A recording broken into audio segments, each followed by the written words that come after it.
Hello' everyone good morning সকলোকে মোৰ YouTube চেনেললৈ পুনৰবাৰ স্বাগতম। তো বন্ধু বান্ধৱীসকল, অসম পুলিচৰ ABUB কনষ্টেবলত যিসকলে এপ্লাই কৰিছে সেইসকলৰ বাবে ফাইনেলি ইণ্টাৰভিউ ডেট ফিক্স হৈ গৈছে। এইটো খুবেই এটা বিগ আপডেট হয় আৰু যিটো ঘোষণা কৰিছে আমাৰ অসমৰ মুখ্যমন্ত্ৰী অৰ্থাৎ মামাই ঘোষণা কৰিছে।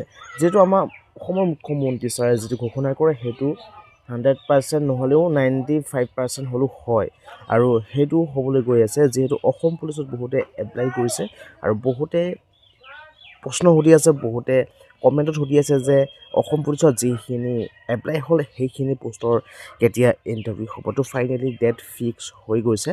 তো আপোনালোকে এই ভিডিঅ'টি শেষলৈকে চালে সকলোকে জানিব পাৰিব আৰু যিমান পাৰে বন্ধুসকলে এই ভিডিঅ'টি শ্বেয়াৰ কৰিব। তো বলক আজি মই ভিডিঅ'টি আৰম্ভ কৰোঁ। তো বন্ধু বান্ধৱীসকল, আমাৰ অসমৰ মুখ্যমন্ত্ৰী ছাৰে প্ৰত্যেকখন মিটিঙতে য'তে মিটিং কৰিবলৈ যায় ততে এটাই কয় যে লাখ লাখ যুৱক যুৱতীৰ বাবে ডাঙৰ খবৰ আৰু সেই খবৰটো নিযুক্তিক লৈ ঘোষণা কৰে। আৰু ইয়াত যদি আপোনালোকে দেখিবলৈ পাইছে স্ক্ৰীনশ্বটত চিকে অনুষ্ঠিত হ'ব অসম আৰক্ষীৰ ইণ্টাৰভিউ।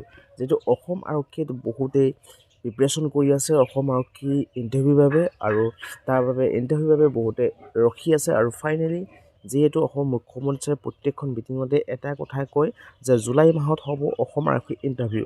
অৰ্থাৎ বহুকেইখন মিটিঙত আমাৰ অসমৰ মুখ্যমন্ত্ৰী ছাৰে ঘোষণা কৰিছে যে জুলাই মাহত ইণ্টাৰভিউটো হ'ব বুলি। তো যিহেতু আমাৰ অসমৰ মুখ্যমন্ত্ৰী ছাৰে যিটো ঘোষণা কৰে সেইটো কথা হয়, মানে কি যিটো কৰিম কয় সেইটো কৰিবই। তো যিসকলে প্ৰেক্টিছ কৰি আছে খুবেই ভাল খবৰ, যিসকলে প্ৰেক্টিছ কৰা নাই সেইসকলক কৈছোঁ এতিয়াও সময় আছে, 4 মাহমান সময় আছে। এতিয়াও প্ৰেক্টিছ কৰিলে আপোনালোকৰ আহি যাব সকলোবিলাক। তো জুলাই মাহত যিহেতু অসম পুলিচৰটো ইণ্টাৰভিউ হ'ব, তো খুবেই এইটো বিগ আপডেট।